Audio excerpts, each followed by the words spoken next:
All right, welcome, ladies and gentlemen, to another evening in the study of the book of Genesis. I hope you've been enjoying this. I've sure been enjoying going through Genesis again. Genesis is the book that was really an eye-opener for me, and I'm going to explain that shortly, but we're going to go ahead and start with a word of prayer, and we'll go from there. Lord, thank you for this opportunity to be here and to study your word again tonight. Lord, we consider it an honor and privilege to be in your presence and to learn about you, Lord. And so we pray you be with us in this message tonight and have us learn what you would have us learn. And we'll bless your name. Amen. All right, so we have been studying basically the first 11 chapters of Genesis so far. And we're going to get into 12 and 13 tonight. But the first 11 chapters in Genesis are incredibly important, and they set the scene for Genesis chapter 12, which is when we start getting into Abraham. And so one of the things that I wanted to talk about was a little bit of my testimony, and as far as how the Bible helped me to kind of establish a lot of things that early on in my life I didn't get. So when I was about 20 years old, I was going to be in a drum and bugle corps that was going to travel all over the country. We were going to be gone from June to August. And Dad told me, he goes, well, since you're not going to be in church for 3 months, I need you to at least read the Bible. Well, I had 63,000 miles on a bus. That gave me time to read the Bible. So once again, I've told this part that I started in the book of Daniel because I thought it was a good book of stories like Daniel and the lion's den and all that kind of stuff. Didn't know that Daniel was a book of prophecy. Man, it was confusing for me.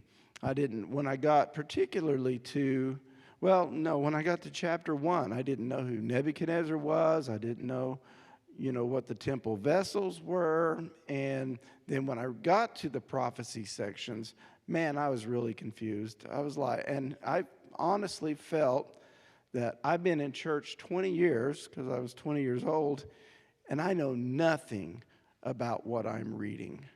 And that was very, very disappointing to me. Of course, I didn't realize that that was the hardest book. So that's when I made the decision that I was going to start in Genesis and read the Bible all the way through, which I did. I took 3 years to do it. I wasn't going to hurry. I wasn't just going to blow through it to say I read it. I really was wanting to try to understand it because at that time, the world wasn't making sense to me. I mean,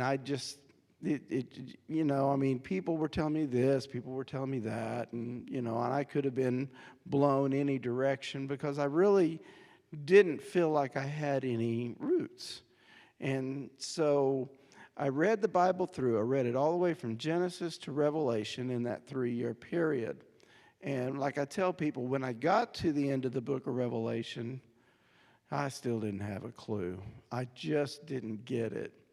And I took a job after I got out of college teaching at Grace Christian Academy, which was a school that was based on this very church right here. This used to be Grace Assembly of God.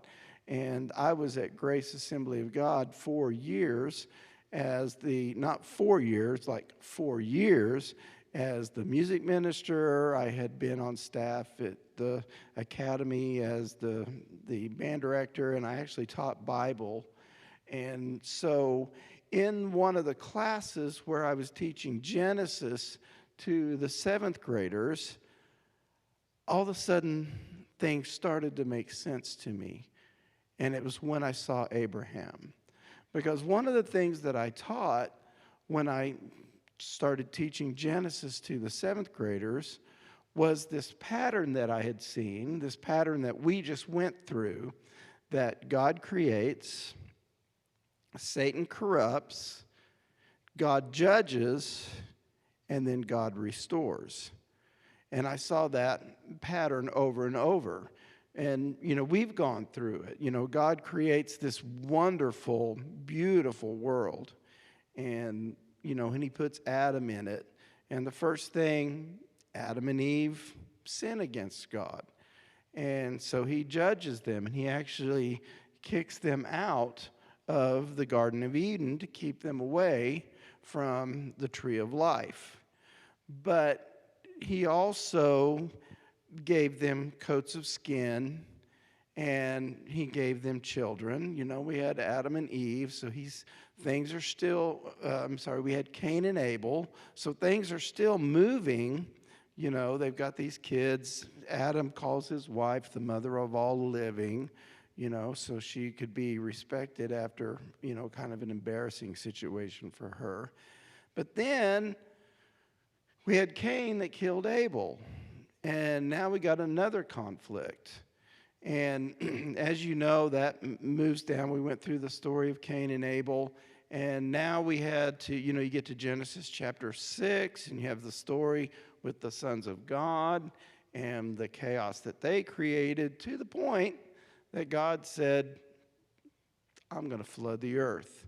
And only Noah and his family were saved, So now we're trying to start all over again. Okay, the earth has gone through this cleansing with the flood.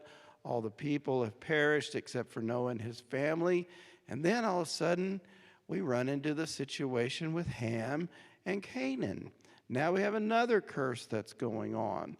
And that curse with Ham and Canaan now leads to the events around the Tower of Babel. And, and the situation where Canaan would eventually become the land of Israel, and, God would give it to Abraham, who came from the line of Shem, and he would take it away from the Canaanites because of their iniquity.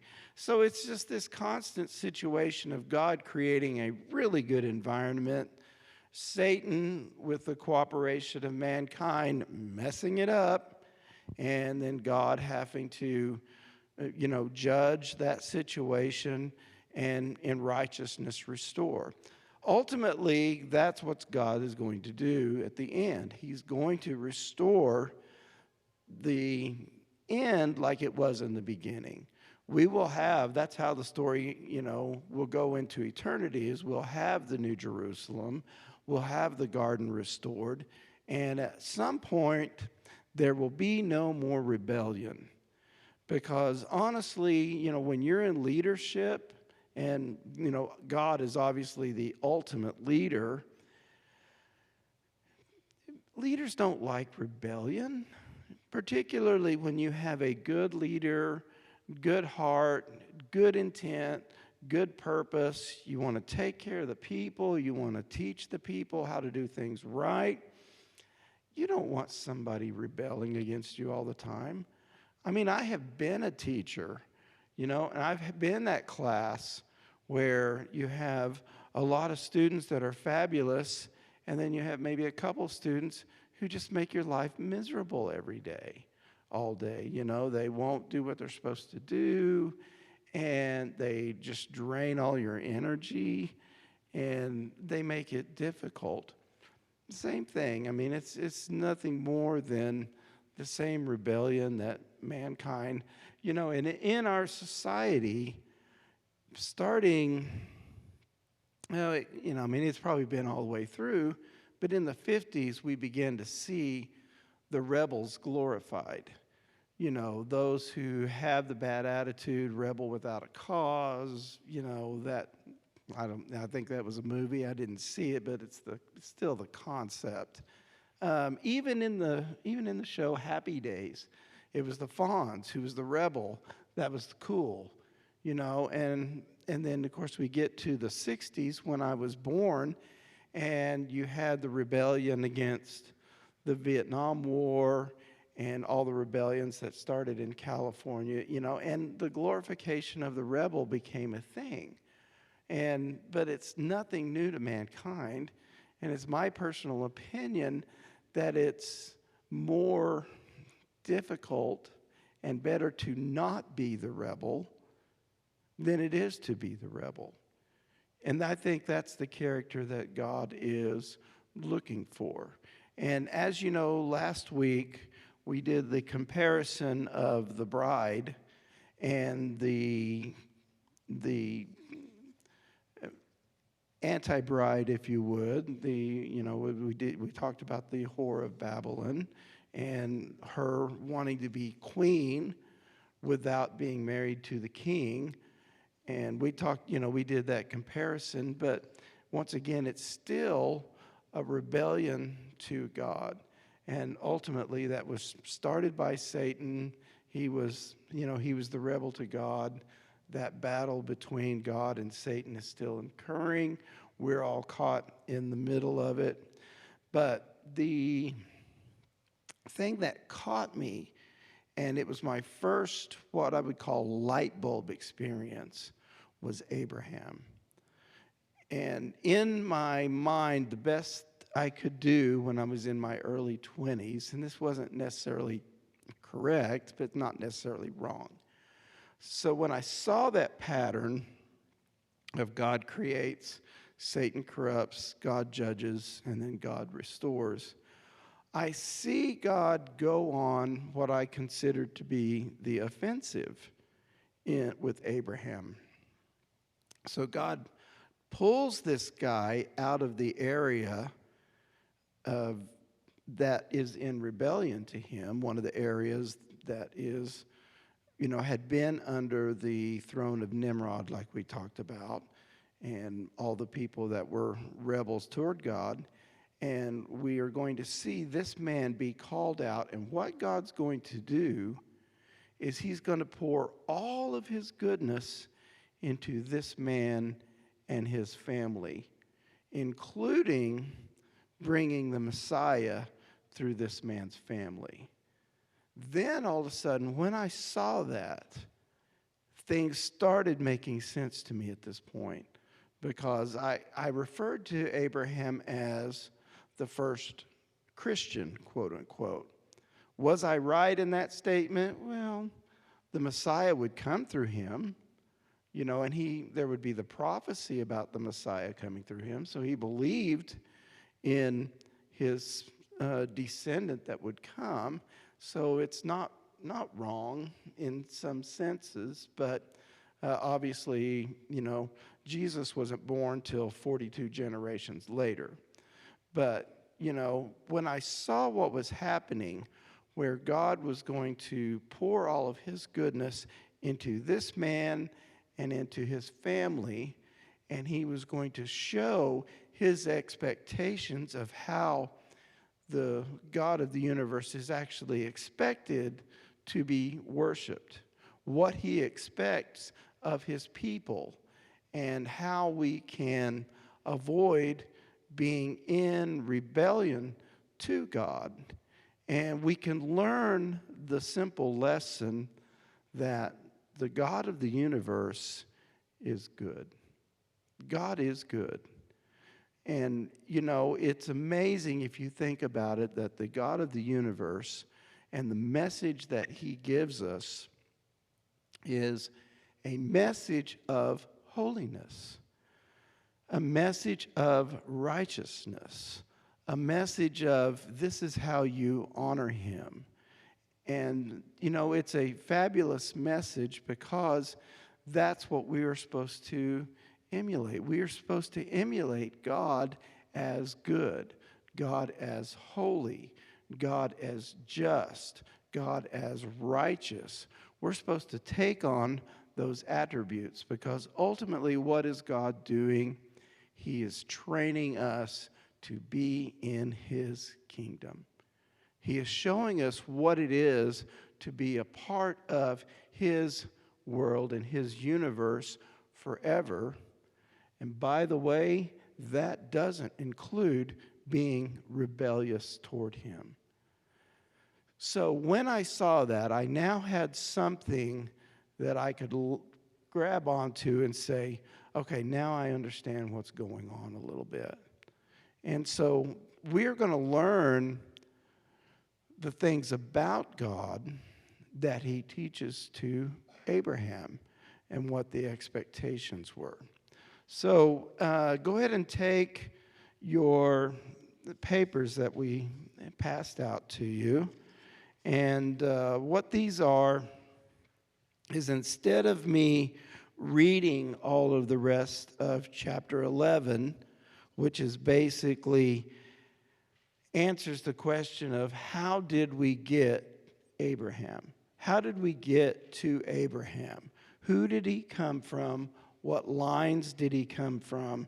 And we actually have the 2 pages that shows how did we get Abraham all the way from Adam. Because Abraham is going to be a very critical character in the Bible. In fact, God is going to make one of the 7 everlasting covenants with Abraham, Isaac, and Jacob. And it's critical. And if you missed the opportunity to hear the teaching on the 7 everlasting covenants, it would be good for you to go back and hear that. I think you can probably still find it online where we taught it here 2 or 3 months ago now. But the covenants with God are so important, and the everlasting covenants, the covenants that don't end, how they all fit together is also very important. And when we're studying Abraham, we're going to see the covenants being made. So, to set the scenario for what we're going to see tonight, Abraham lives in Ur of Chaldea, which was one of the places that was established by Nimrod and Asher. And the area became known as Assyria from the word Asher.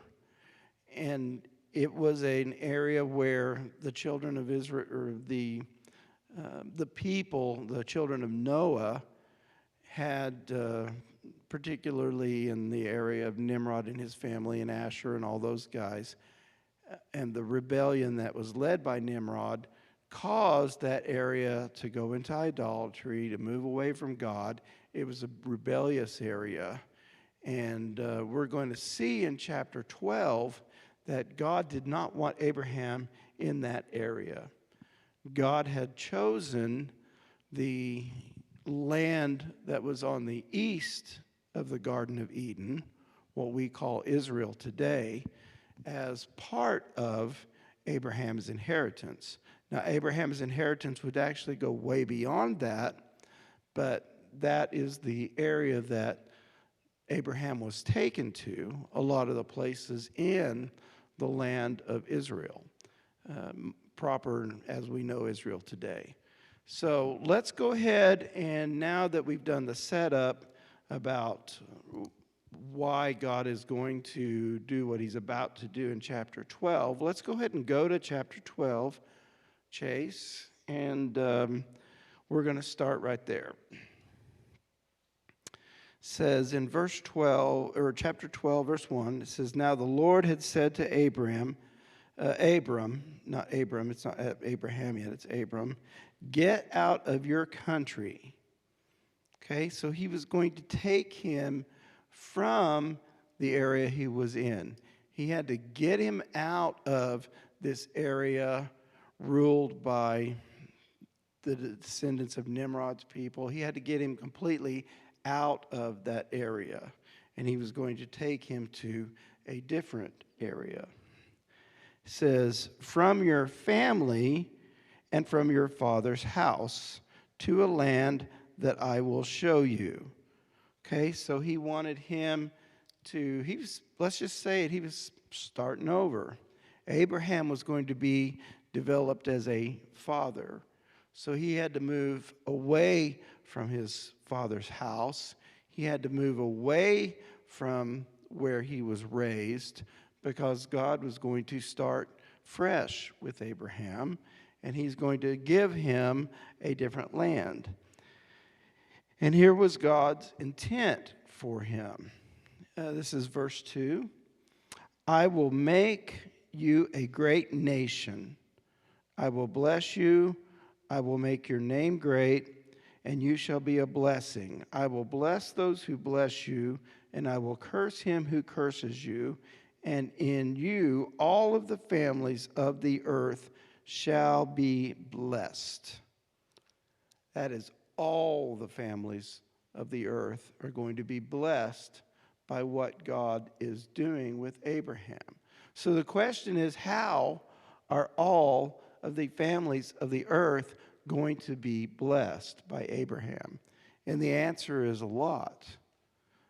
All of the families of the earth are going to be blessed because the Messiah is going to come and die the death of anybody who wants to be redeemed, brought out of their sin, and brought into the kingdom of heaven.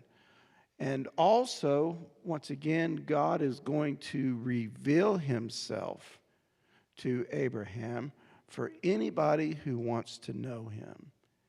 Do you know how good it is to be both in covenant and understand the expectations of the creator of the universe? It's, first of all, a blessing we can't even fathom how good it is. Because once again, if God hadn't been merciful, he would have just destroyed us all. And he could have justly destroyed us all. He didn't have to give us lives. He could have just killed everybody in the flood. He could have killed everybody a long time for their rebellion, like we say, because rebels can't stand in the presence of a holy God and live. He could have destroyed us, but he didn't. But he revealed himself to us. Now, we're not just talking about anybody. We are literally talking about the King of the universe, the creator of everything. When I was doing some work at a ministry, we did a video on the universe. I didn't realize how vast God's universe is. And when I found out there are over 2 trillion galaxies in the known universe, and we can't even get to the next star after the sun in our lifetime, I began to look and go, wow, we serve the God of the universe, the God that's over 2 trillion galaxies. And it's that God who, instead of destroying us, chose to reveal himself to us, who chose to come to earth and be like us and be one of us in the form of his Son. Trust me, it would have not been any big deal. I mean, it would have been to God, but it would have been very easy for God to say, nope, we're done, we're going to do something different. Because he'd had a history of destroyed everybody in the flood but Noah's family. And he could have said, we're going to do something different. But he chose to be merciful to us, and he chose to make us a part of his kingdom, and he chose to reveal who he is to us. Okay? And the fact that he did that is absolutely beyond comprehension. Now, one of the first concepts we're going to learn here is when God says, I will bless those who bless you, and I will curse him who curses you, and in you all of the families of the earth shall be blessed. So he's making a distinction because he's called out Abraham, and in essence, he's saying, those who are on your side and a part of what you're doing, I'm going to bless those people. But those who curse you, which would be into the idea of enemies, he's going to curse those enemies. And so that would made Abraham to continue to prosper. And he would make a great nation out of Abraham and his people, and that is the nation of Israel, who was made up of the sons of Jacob, who had his name changed to Israel. And all of us who by faith believe in the Son of God are Israel. All right, so verse 4. So Abram departed as the Lord had spoken to him, and Lot went with him. Oops. Okay, if we go back to the beginning, it's God told him, get out of your country and from your family and from your father's house. Okay, but Lot comes with him. So the question is, do we see a situation where Abraham is in disobedience to the Lord because Lot comes with him? Do we believe that was what was supposed to happen? Was that against what God said? And one of the things that we're going to learn about Abraham's life is there are times when Abraham tries to help God, and he doesn't necessarily do it God's way, and there are always consequences for it. That's one of the things that we're going to learn. That's one of the principles that God wants us to know, is he wants us to know that we do it his way, not our way. And because every time we do things our way, we're going to mess it up. It's just how it is. All right? And Abram was 75 years old when he departed Haran. So what happened is his family went to a town called Haran. Haran is up in the area of the mouth of the Euphrates River. And all of the Sumerians, which was built by Nimrod and Asher, all of that area was pretty much in between the Euphrates River and the Tigris River. A lot of those cities were built on the Euphrates River because what do you have to have when you build cities? You got to have water. And so the Euphrates River was very important, and Abraham and his family, before God called him out, they went north on the Euphrates River and settled up in kind of what's the area of modern-day Turkey, northern Syria, and they settled in a place called Haran. And that's where Abraham received the call when he was 75 years old. So he's starting his ministry at 75. Okay? And it says, and Abram took Sarai, his wife, and Lot, his brother's son, and all of their possessions that they had gathered, and the people whom they had acquired in Haran, and they parted to go to the land of Canaan. So they came to the land of Canaan. Okay? So the land where the descendants of Ham settled, which was, Ham's son was Canaan. All that area is what we call modern Israel. And that's where a lot of the Canaanites dwelt. And so God was taking him into the land of Canaan, which is the borders of what we call modern Israel. All right, because that is the land of Canaan. It says, Abram passed through the land to a place of Shechem, as far as the terebinth tree in Moreh, and the Canaanites were then in the land. Okay, Moreh is going to play an important role later because that is the area where it's the mountain in Moreh is where Abraham was told to later on go sacrifice Isaac, his son. And it goes out because Shechem is also a place where Abraham settled, and we'll see more what he did there as well later on as we keep going. And verse 7, then the Lord appeared to Abram and said, to your descendants I will give this land, and he built an altar to the Lord who appeared to him. Okay, now this is a very important scripture. One of the things that we're going to study is the 7 altars that Abraham built. He built them probably with both names. And we're going to talk about why altars were so important then and kind of why altars are so important now. Because the altar, when you build an altar, you are basically saying, this ground where I am is dedicated to the Lord. And it's kind of a claim.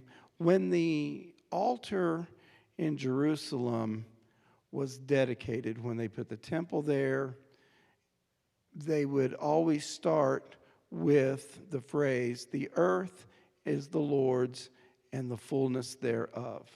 That was the beginning of the psalm that's always used to dedicate an altar, because it's very much like saying everything that these stone touch, which is the earth, belongs to the Lord. And you do the ceremony just like Noah did. Noah built an altar after the earth had been gone through this cleansing process with the flood.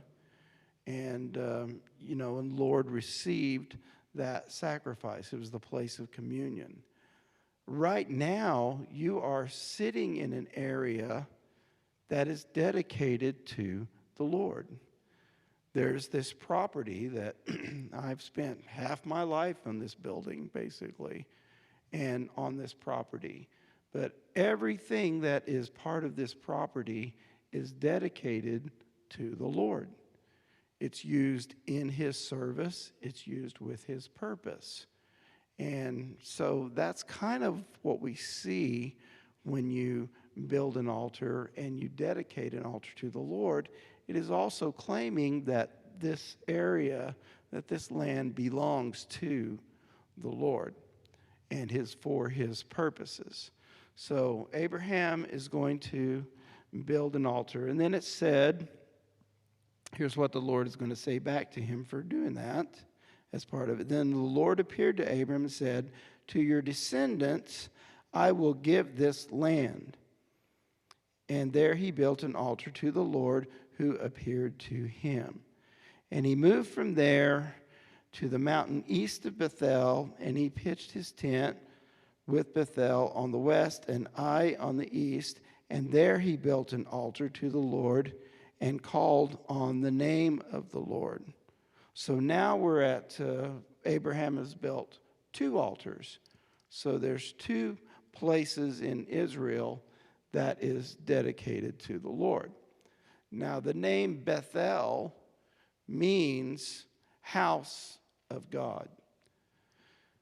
The letter Bet in the Hebrew language means house. A house is actually, sometimes you'll hear it Bayit or Beth. But anytime you see that word, Beth, that means house. El, being short for Elohim, means God. So it's house of God. So he is establishing some of the perimeters of the house of God. Okay? And it said, and Abraham journeyed, going on still toward the south. It says, now there was a famine in the land, and Abraham went to Egypt to dwell there, for the famine was severe in the land. Okay, this is not the first time that somebody has gone to the land of Egypt, and it's not the last time that we're going to see that in the Bible. We are going to see, it's still my belief at this point, although I'm looking at it, I guess, a little bit, that when Adam and Eve were kicked out of the Garden of Eden, that they went in exile toward Egypt. And Abraham went to Egypt and came back to the land. The children of Israel sold their brother into Egypt, and they had to go down to Egypt and be delivered. And even Jesus went to Egypt and came out. So this is a common theme in the Bible. It's the theme of exile and return that is very prominent. Now, Egypt, the Hebrew word for Egypt is Mitzrayim, like we learned last week or so, and it means basically the place of suffering. It's because that's what Mitzrayim means.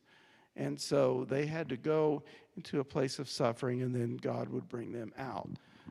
Exile and return is a huge, huge theme in the Bible because it has to do with if you sin against God, you can go into exile. He'll kick you out of his house. It has happened over and over and over. All right? So, now there was famine in the land, and Abram went down. This is verse 10. So, now there was a famine in the land, and Abraham went down to Egypt to dwell there, for the famine was severe in the land.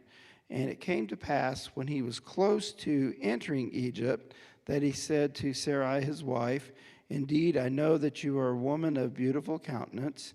Therefore it will happen when the Egyptians see you that they will say, 'This is my wife,' and they will kill me, but they will let you live. Please say you are my sister, that it may be well with me for your sake, and that I may live because of you." So it was when Abram came into Egypt that the Egyptians saw the woman, that she was very beautiful. The princes of Pharaoh also saw her and commended her to Pharaoh, and the woman was taken into Pharaoh's house. He treated Abram well for her sake. He had sheep, oxen, male donkeys, male and female servants, female donkeys, and camels. But the Lord plagued Pharaoh and his house with great plagues because of Sarah, Abram's wife. And Pharaoh called Abram and said, "What is this you have done to me? Why did you not tell me that she was your wife? Why did you say, 'She is my sister'? I might have taken her as my wife. Now therefore, here's your wife. Take her and go your way." So Pharaoh commanded and his men concerning him, and they sent him his way and his wife and all that he had. So, did Abram do right by basically not being truthful with Pharaoh? Kind of it would be easy for us on this side to say, well, no, of course you didn't. But it wasn't our life that was in jeopardy. But the Lord had his back. When the Egyptians did give Sarai to the Pharaoh to become part of his harem and part of his wife, God said, "I don't think so." And because there was a plan for Sarai, and that was that even the Messiah was going to come through her. And so he plagued the Pharaoh, and Pharaoh was doing his best to figure out why, and all of a sudden it's resolved, and Abraham is sent out from Egypt and is given his wife. All right, let's go to 13 real quick. And Abraham went up from Egypt, he and his wife and all that he had, and Lot with him to the south. Abram was very rich in livestock, in silver, and in gold.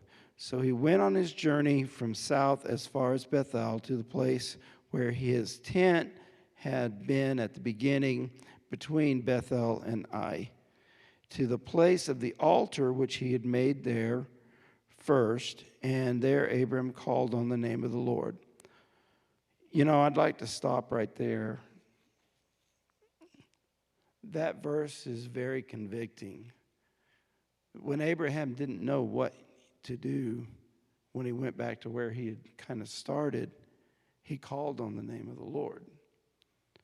And, was it in God's plan for him to go to Egypt, struggle with Pharaoh, and then go back to where he started?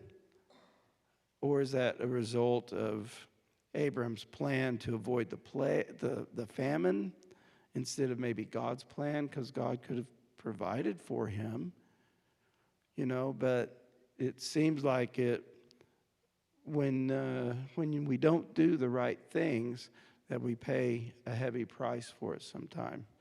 And boy, am I an example of that. Tell you what, if I've learned that over and over, I had a very strong dad, and if you didn't do what you were supposed to do, buddy, you paid a high price for it. And it's just one of the principles of life. And I think possibly that Abram was paying a pretty high price for not calling on the name of the Lord early enough. All right. Lot also, who went with Abram, had flocks and herds and tents. Now the land was not able to support them, that they might dwell together, for their possessions were so great that they could not dwell together.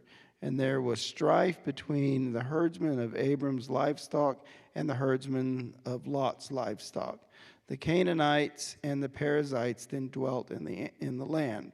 So Abram said to Lot, "Please let there be no strife between you and me, and between my herdsmen and your herdsmen, for we are brethren. Is not the whole land before you?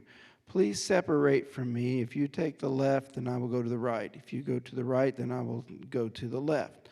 And Lot lifted his eyes and saw the plain of Jordan, that it was well watered everywhere, before the Lord destroyed Sodom and Gomorrah, like the garden of the Lord, like the land of Egypt as you go to Zoar. Then Lot chose for himself all the plain of Jordan, and Lot journeyed east, and they separated from each other. Abram dwelt in the land of Canaan, and Lot dwelt in the cities of the plain, and pitched his tent as far as Sodom, which I believe is in the area of the Dead Sea. But the men of Sodom were exceedingly wicked and sinful against the Lord. And the Lord said to Abram after Lot had separated from him, after Lot had separated from him, "Lift your eyes now and look from the place where you are, northward, southward, eastward, and westward. For all the land which you see I will give you and your descendants forever. And I will make your descendants as the dust of the earth, so that if a man could number the dust of the earth, then your descendants also could be numbered. Arise, walk in the land through its length and its width, for I will give it to you." Then Abraham moved by his tent, and he went and dwelled by the Terebinths of Mamre, which are in Hebron, and he built an altar there to the Lord. Okay, so now Abram is going to have built his third altar. This time he's building it in what we know as Hebron. It's still called Hebron to this day, and that was, probably the English translation. And we're going to see in the study that Abraham is actually going to be buried at Hebron.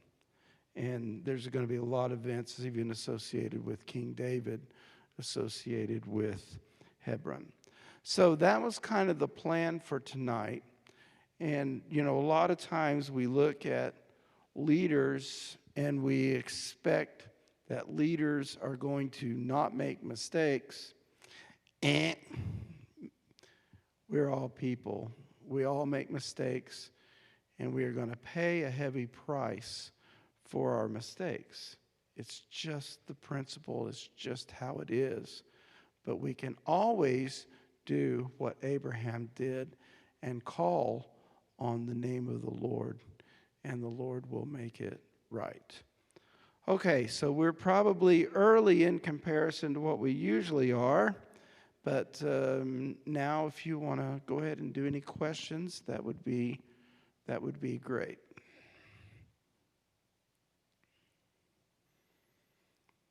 Crickets. So. Let's go back to the sons of God. Okay. Were they destroyed in the flood along with man? And if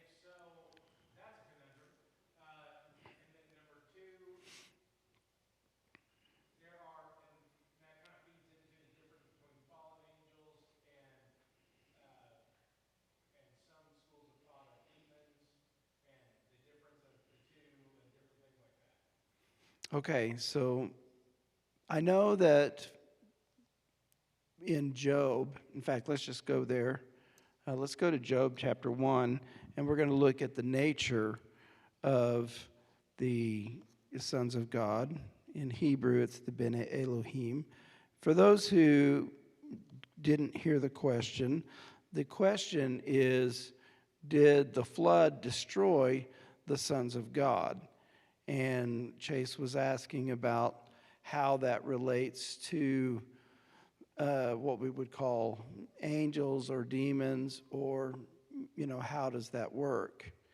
And so let's look at this. Let me see if I can find it real quick. Okay, and in chapter 1 and in verse 6, it says, "Now there was a day when the sons of God came to present themselves before the Lord, and Satan also came among them. And the Lord said to Satan, 'From where do you come?' So Satan answered from the Lord and said, 'From going to and fro on the earth, and from walking back and forth on it.' Then the Lord said to Satan, 'Have you considered my servant Job, that there's none like him on the earth, a blameless and upright man who fears God and shuns evil?'" And that begins the battle between God and Satan, where Job is being tested. But if you notice, it said the sons of God, the Bene Elohim, are presenting themselves before the Lord. My interpretation of that is that they are actually have access to the throne of God. So my belief is, because there was another outbreak with the sons of God later, before they were bound, that their offspring, the giants, which were the offspring of the sons of God and the daughters of men, would have been slain in the flood, but not the sons of God themselves. And because they would have to be controlled a different way. That's why when Jude talks about them being chained basically, and they're chained basically to prevent them from doing some of the things that they were doing before. Because I'm still of the opinion, and this is opinion only, that Goliath, being a giant, was a later offspring. And we know that Moses was talking about the giants existing in the land when the spies went to spy it out. And he identifies them as the Anakim, and the Moabites called them the Emim. So we've had multiple outbreaks of the genetics of man being altered by the sons of God. I believe it's been shut down now, but it did lead to a hybrid between the sons of God and the daughters of women.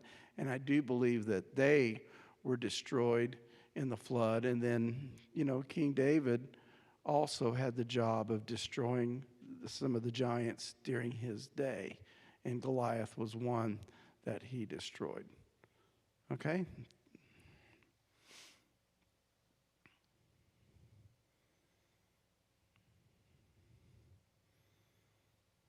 Thoughts, Chase?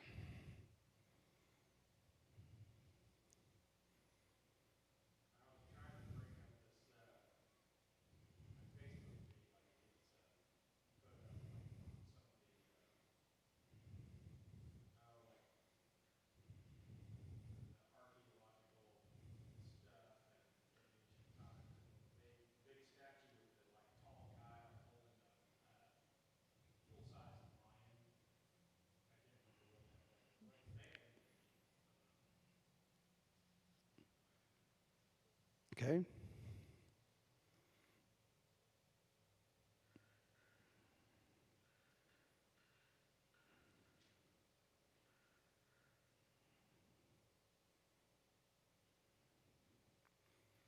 One of the things about obeying the Lord is, like we talked about, Abraham said he called on the name of the Lord.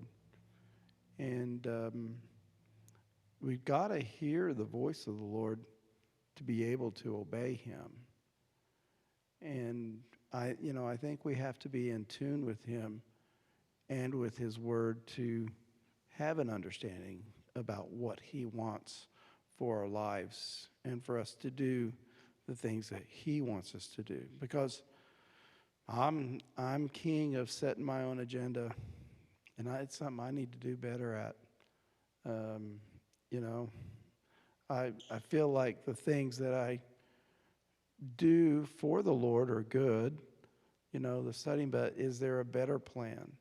If we did better at calling upon the name of the Lord, would we be more successful in what we do? Because, he's got all the riches of the universe. He's got all the wisdom of the universe. He's got all the guidance that we would ever need as a father for his children. So if that's your dad, why not ask him? And he can keep you from doing the wrong things. And, sometimes I believe that we can be focused on trying to pray too much instead of just realizing that it's not as much about the prayer, but it's more about I'm communicating with my dad. I'm communicating with somebody who has all the riches, everything that I would need to accomplish his work. And if we align ourselves with what he wants and let him guide us, and then I think it makes it easier to approach him in the sense that, Jesus taught us that he's our Father. And if we approach him like he's our Father, if we approach him as we're your servant, we're doing the things that you want to be done on the earth, and, let me be a part of your plan, then I think praying becomes really easy. It's, there are people, my father has passed away now, but there is a gentleman that I work for who is my really, really good friend. And we have conversations all the time to make sure that the things that I'm doing are getting the business where it needs to go. I don't worry when I go talk to him because we're very, very good friends. And when we talk to each other, it's always going to be a situation where it's going to be, it's good. It's never a situation where it's adversarial. I trust him. When I go to talk to him, we're going to make good decisions and go implement that. And it should be the same thing. It shouldn't be hard to approach the Lord because he's already taken care of we're not rebellious to him. And so approaching the Lord should be as simple as, I'm going to go talk to my dad. He's going to tell me what I need to do. He's going to provide the resources that we need to accomplish what he needs me to do. And we're going in the same direction. I'm not running my own agenda. I'm doing what he said. And Jesus demonstrated that when he said, I and my Father are one. And he would always do the will of his Father. And I think Abraham wasn't beyond learning that lesson. Any other questions, Chase? All right. Well, let's just go ahead and end in prayer then. Lord, thank you for this opportunity to learn about you. The principles that you are teaching us tonight, Lord, about calling on your name, doing things your way instead of our way, and doing the things that accomplish the work of the kingdom so we fulfill what you said to Abraham, that in him would all nations of the earth be blessed. Lord, because we want all nations of the earth to be blessed with the wonderful things that you give us from your kingdom, Lord, the things that you've done for us, how you died our death, how you've taken care of our sin, how you've put us into your family instead of destroying us, Lord, how you allow us to have access to you and you don't push us away, Lord. Let us learn these things. Let us learn who you are. Let us learn what you want us to learn about you, that we can live in the fullness that you have planned for us. And Lord, let us not run our own agendas. Lord, let us do the things that you would have us do so we can be successful. And like you told Abraham, I will make your name great. Lord, let us do the things that causes our name not to be shamed, but let us do the things that causes our name to reflect you. And we'll give you all the glory, and we bless your name. Amen.